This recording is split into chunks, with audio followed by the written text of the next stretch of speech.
Bismillahirrahmanirrahim. Assalamualaikum warahmatullahi wabarakatuh.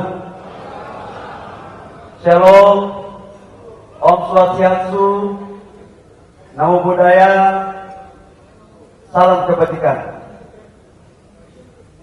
Yang sama-sama kita hormati PLT Ketua Umum dari Partai Golkar, Dimisioner Bapak Agus Gumiwang Kartasasmita. Kita berikan aplaus kepada Pak Agus. Dia sampai 10 hari, yang penting gambar di depan sudah ada PLT Ketua Umum. Yang saya hormati Ketua Dewan Pembina Partai Golkar dengan seluruh pengurus, Bapak Abdul dan Bakri.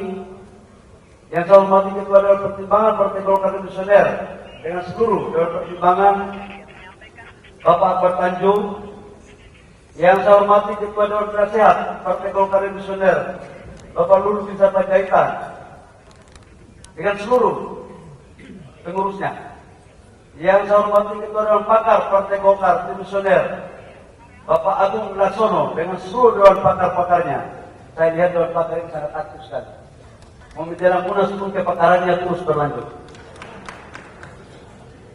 Yang saya hormati Ketua Dewan Etik Partai Golkar Dimisioner, Kanda Muhammad Hatta, yang memverifikasi tentang kadar kekaderan saya sebagai Partai Golkar. Yang saya hormati Ketua-Ketua Ormas Hasta Karya Partai Golkar, yang pernah saya ingin menjadi calon Ketua Umum di salah satu organisasi Harta Karya, yang kemudian saya gagal karena waktu itu Dev yang menang, yaitu di AMPI. Mana Dev? Mungkin karena saya belajar dari Dev. Waktu saya kalah di AMPI tahun 2010, itu saya masih bendahara Golkar Papua. Saya datang Munas. Dev kebetulan waktu itu beruntung karena bapaknya adalah Menko Kesra dan wakil ketua umum Golkar. Saya bukan anak siapa-siapa dari kampung datang. Tapi sebagai orang timur selalu mempunyai prinsip, begitu layar berkembang, pantang surut untuk kembali. Dan kemudian waktu itu Dev, sahabat saya, adalah orang hebat, dan dia terpilih menjadi ketua umum lewat sebuah proses kompetisi yang sangat sehat. Sejak itu saya menganggap dia bahwa dia adalah sahabat saya yang hebat dan patut kita contohi. Pelajaran itu mengingatkan saya 14 tahun lalu. Sebagai kader Golkar yang mempunyai doktrin perjuangan, ternyata pelajaran itu saya tidak pernah terhapus dalam ingatan saya. Saya tahu betul, dan saya mulai meneguhkan keyakinan saya. Saya kalah di AMPI, tapi suatu saat saya akan kembali ke Selipi untuk memimpin Partai Golkar. Itulah sejarahnya kira-kira. Dan memang Golkar ini nggak bisa kita hindari bahwa memang ada proses kolaborasi yang efektif dengan pemerintah. Karena dulu kalau Dev tidak didukung oleh 7 gubernur, belum tentu Dev menang menjadi ketua AMPI. Jadi jangan salahkan saya kalau kemudian sekarang saya mencoba untuk mengambil hati pemerintah, kira-kira begitu.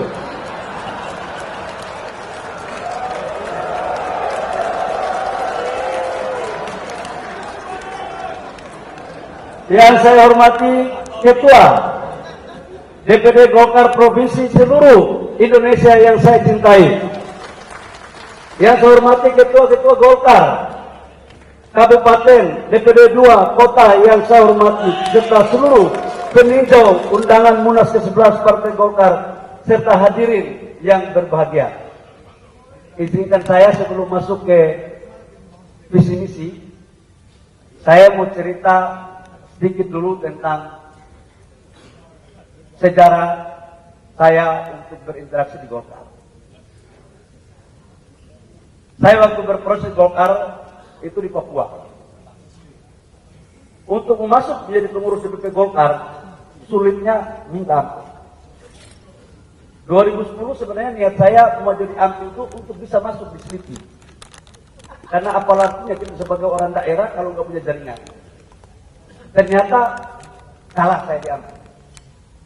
Untuk membuat haluan saya agar tidak terus terhalang, saya fight di HIPMI. Setelah saya di HIPMI, kemudian saya berproses masuk ke pemerintah. Saya bilang, 14 tahun sudah barang ini. Ini momen yang paling tepat untuk kita ikut kompetisi di Partai Golkar. Jadi saya mau jelaskan satu hal. Saya bingung ya.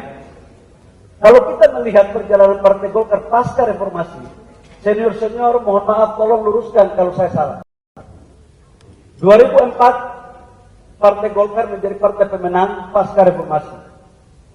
Bang Akbar Tanjung adalah tokoh fenomenal yang mampu membalikan kondisi partai politik yang terpuruk pasca reformasi menjadi partai pemenang. Apa yang terjadi? Pada saat Munas di Bali, fight dengan Yusuf Kala yang juga senior saya. Pertarungan terjadi, Pak JK menang. Pak JK menang pun karena memang ada kedekatan dengan pemerintah. Beliau adalah wakil presiden. SBY adalah presidennya. Begitu terjadi selesai, muncul Pak Abu Rizal Bakri. Fight dengan Pak Surya Paloh. Pak Surya Paloh pasti waktu itu mendapat dukungan Pak JK. Tapi Pak JK udah selesai jadi wapres. Pak Ical didukung oleh Pak SBY. Dan kemudian Pak Ical juga menang. Setelah Pak Ical selesai, muncul Pak Setia Novanto lewat Munaslup. Pak, waktu itu posisi Pak Novanto sebagai ketua DPR, dekat sama Pak Jokowi. Alhamdulillah juga menang. Begitu selesai, kemudian zamannya Pak Erlangga. Pak Erlangga juga menang karena memang waktu itu dekat sama Presiden sebagai Menteri Perindustrian. Nah kemudian saya muncul untuk menjadi salah satu kompetitor. Mazhab saya sebenarnya mazhab kompetisi. Karena memang sejak saya lahir, kalau tidak berjuang untuk mendapatkan sesuatu rezeki, nggak bisa makan saya. Karena busuk lapar waktu saya kuliah. Jadi memang mazhab saya mazhab kompetisi. Nah ketiga, proses Munas Golkar kali ini, saya dianggap pun mendapat dukungan dari pemerintah. Dan dianggap itu salah. Pertanyaan berikut adalah, kenapa calon-calon terdahulu tidak dinyatakan salah, kok saya dinyatakan salah? Apa yang membuat seperti itu? Apakah karena memang saya adalah kader dari Buk Timur yang bukan anak siapa-siapa di Jakarta ini? Apakah memang pengurus DPD 1 Golkar se-Indonesia nggak boleh mencalonkan diri sebagai calon ketua umum DPD Golkar? Saya pikir lewat sebuah pemikiran-pemikiran besar Golkar dilahirkan sebagai instrumen politik pemerintah dalam pembangunan bangsa. Maka saya pikir Golkar harus kembali kepada tipe perjuangannya sebagai doktrin karya kekaryaan dan suara rakyat adalah suara Golkar.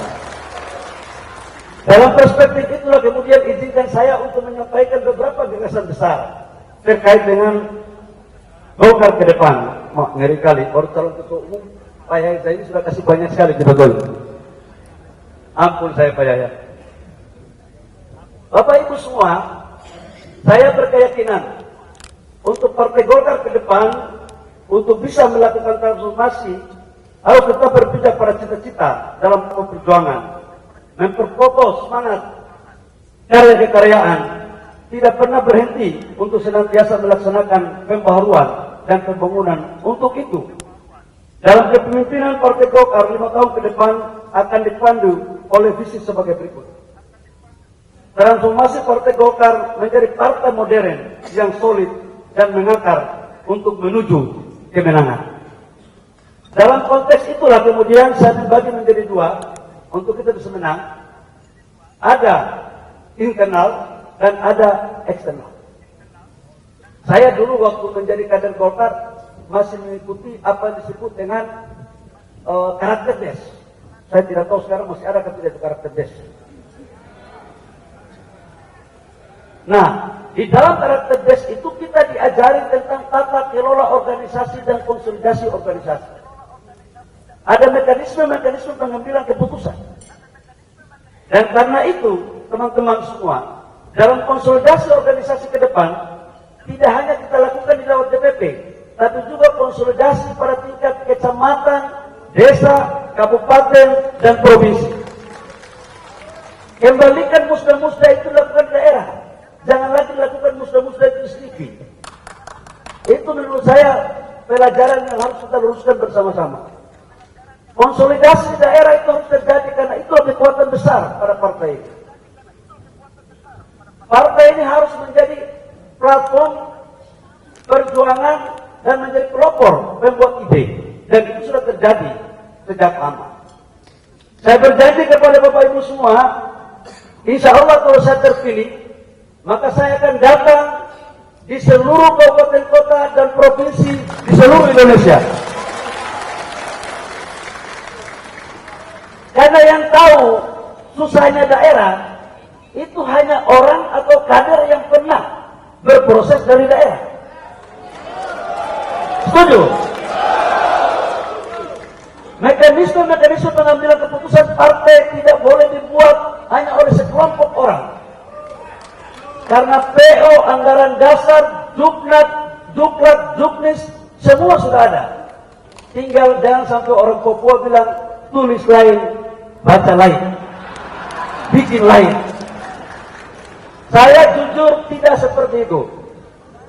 Ke depan Golkar harus jadikan sebagai bagian daripada instrumen dinamika berpolitik. Karena Golkar ini, tokoh-tokoh Golkar itu luar biasa kecerdasan politiknya. Jangankan kader Golkar, Obes Boy aja di Sleepy pasti punya kemampuan politik lebih tinggi daripada partai-partai baru yang muncul.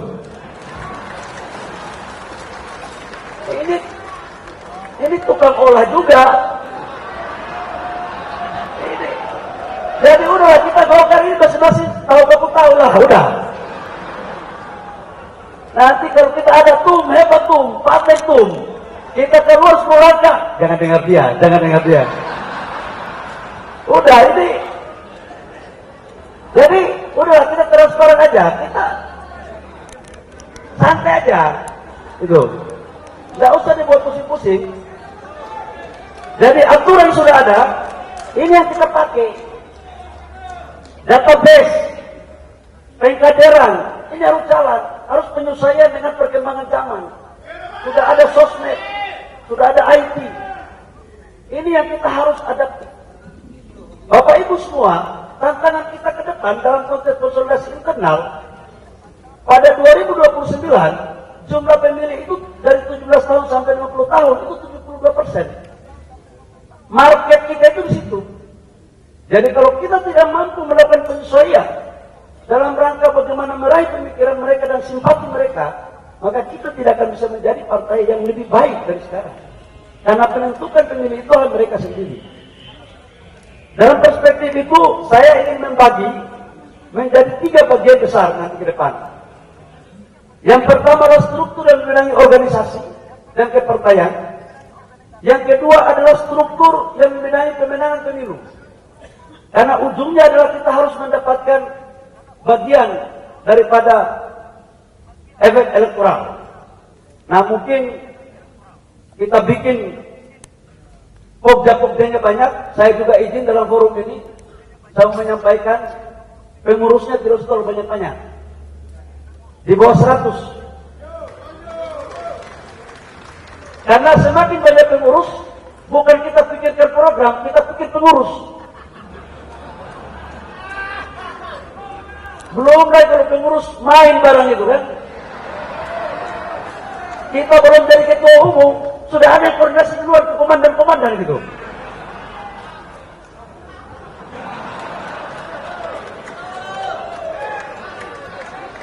Golkar. Tapi kalau tidak seperti itu bukan Golkar namanya. Jadi kita buat pemenangan pemilu yang betul-betul terukur. Ada di bidang milenial, ada di bidang pertanian, ada di bidang entrepreneur dan macam-macam. Ini yang kita detailkan. Satu lagi yang kita akan membuat adalah bagian ketiga, yaitu ada yang mempublikasikan. Ini yang paling penting. Jadi kalau boleh, fraksi kita di DPR ke depan itu menjadi perpanjangan tangan partai betul. Jadi harus main barang ini. Bila perlu 1 hari 3 tema, 4 tema main barang ini. Gitu loh. Kalau tidak main, bargaining posisi kita nggak jalan.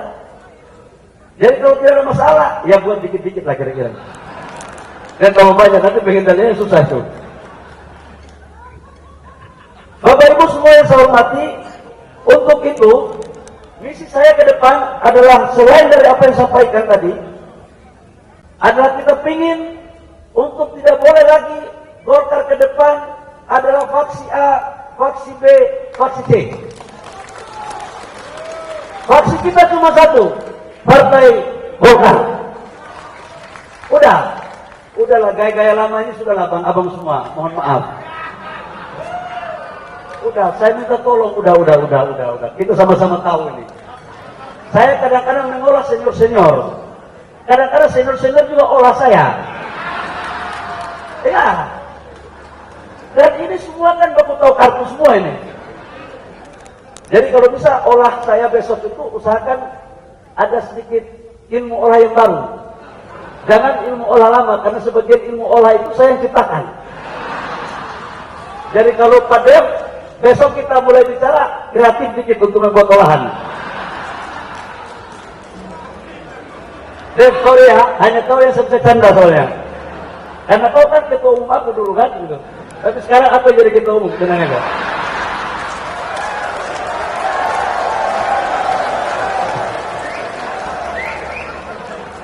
Maman mana Maman? Tenang Man, kita bersahabat semua. Database itu penting. Yang kedua, database yang tadi sampaikan, ini harus betul-betul kita lakukan sebagai organisasi modern. Kita nggak bisa lagi omong-omong. Kita ini kan jago spekulasi semua.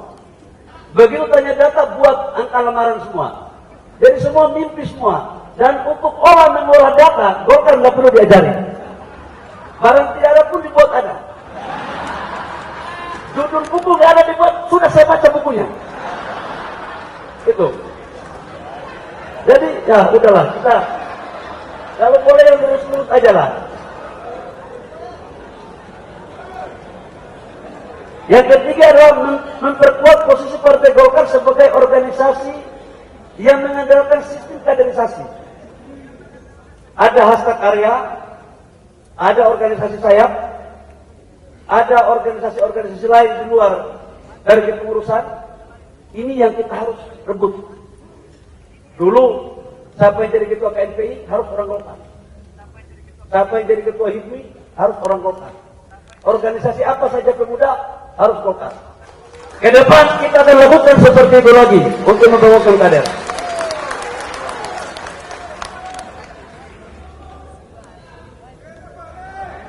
Mustafa ya, Pak Mustafa ya. Tenang, jabatan aman, tenang. Nah, biasa kalau begini, suara tambah kencang itu biasanya ada maunya kok.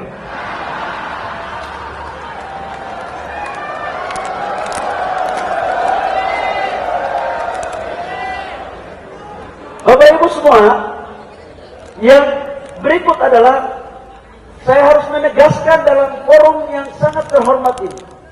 Sebagai Munas, sebagai forum pengambilan keputusan tertinggi, maka izinkan saya dan lubuk hati yang paling dalam untuk mengatakan secara tegas dan seterang-terangnya bahwa kepengurusan ke depan, program paling pertama itu adalah menyukseskan pemerintahan Pak Prabowo Gibran dan berada pada garda terdepan untuk mengeksekusi seluruh program-programnya dan juga berada pada garda terdepan dengan partai-partai koalisi lain untuk menjadi benteng pertahanan ketika ada yang main-main baik dari dalam maupun dari luar.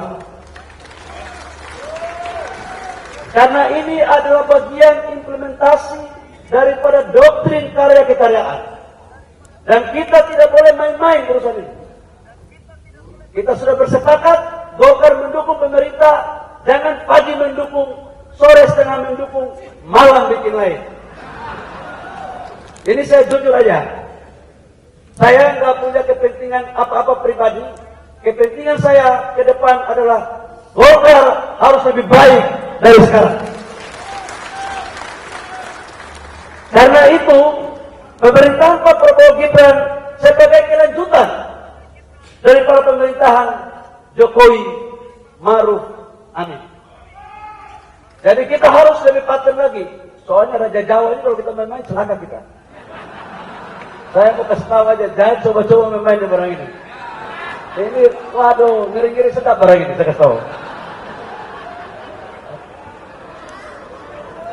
Udah, waduh, ini. Dan sudah banyak kok, sudah lihat kan barang ini kan? Yang tidak perlu saya ungkapkan lah, tidak perlu. Dalam konteks ke depan, sampai dengan bulan November, kita harus menyukseskan Pilkada 2024 dengan hasil minimal 60%. Jadi nanti kita akan turun di daerah-daerah, dan saya juga berpikir, bukan hanya saya berpikir, tapi setiap partai politik itu ingin untuk menjadi yang terbaik. Kita sekarang menjadi yang terbaik nomor 2. Dan untuk pemilu 2029, kita harus pastikan untuk kompak, berjuang bersama-sama, bergandengan tangan untuk merebut pada posisi yang paling terbaik. Saya yang kok banyak kali pidatonya nih.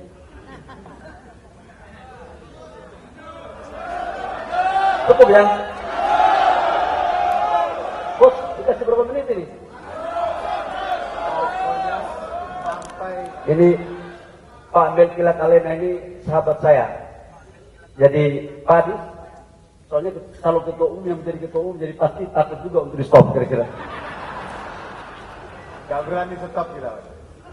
Bapak Ibu semua yang saya hormati, terakhir saya mengatakan, nanti yang tenis-tenis yang bahasa indah-indahnya nanti kita rapat saja. Saya mau sampaikan satu hal aja. Kita ini harus kompak. Kalau nggak kompak, itu bibit dari luar gampang masuk. Saya punya pengalaman selama 5 tahun, sering masuk kepada organisasi yang tidak kompak. Jadi saya tahu betul cara bagaimana membuat partai itu baik atau membuat tidak baik.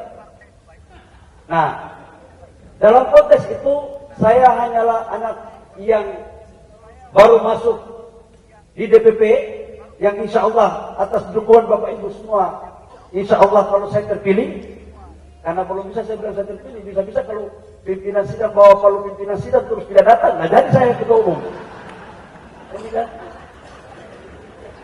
saya hanya ingin aja ada apa-apa kita ngobrolin, kita elegan aja, nggak usah pakai gaya-gaya mantap, siap. Ada waktu udahlah gaya-gaya itu sudah lewat itu. Saya sudah melewati masa itu di HIPMI, diumbar-umbar, disanjung-sanjung, udah lewat itu barang, nggak mempan lagi untuk saya. Jadi saya mohon dukungan dari para senior, tokoh-tokoh Golkar semuanya, sebagai kader yang mau berproses bersama-sama di partai ini. Saya mohon dukungan dan nasihat. Ini para senior khususnya. Memang saya dari kampung Pak, kadang-kadang tata kromonya agak berkurang dari orang kota. Tapi nggak perlu meragukan kesetiaan dan komitmen saya kepada partai. Nggak perlu. Hanya itu saja. Karena malam lagi pidato lagi, kita simpan suara juga. Oh, ada pantun. Golkar katanya ada pantun. Ngeri barang ini.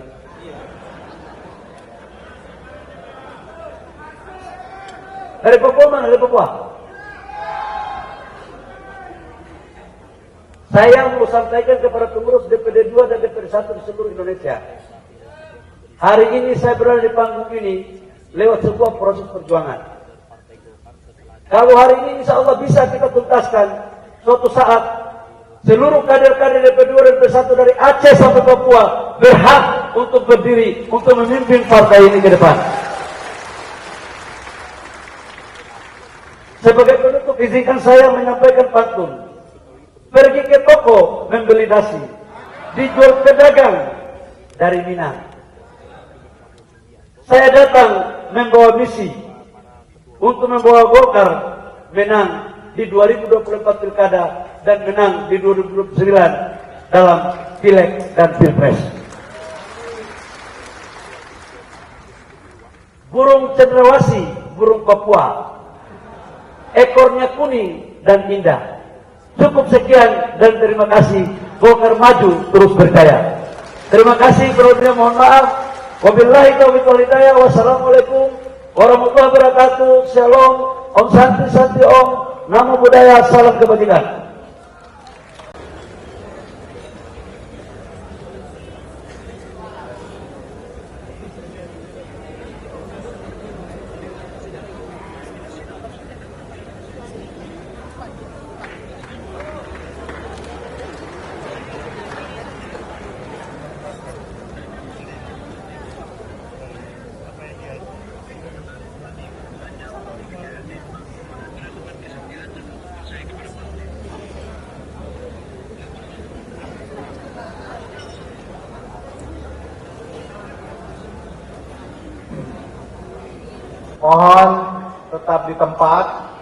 Mohon tetap di tempat, sebentar lagi ini sudah final. Bapak Ibu sekalian, kita telah bersama-sama mendengarkan visi dan misi daripada calon ketua umum. Ini tanda-tandanya Partai Golkar jadi Partai Golkar yang riang gembira 5 tahun ke depan. Jadi kita tidak terdiam-diam. Tadi saya lihat selama pidato hampir sepanjang beliau memberikan sambutan, semua tertawa riang gembira. Luar biasa. Berarti Partai Golkar 5 tahun ke depan akan menjadi partai yang riang gembira. Amin.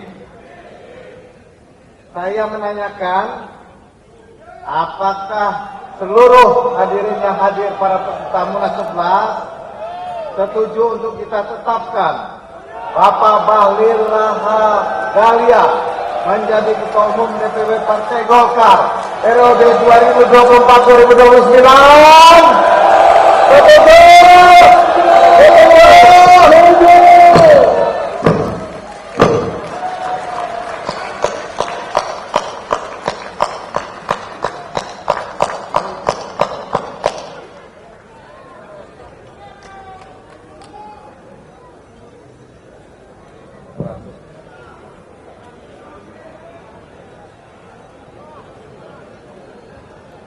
Silakan Pak Sekretaris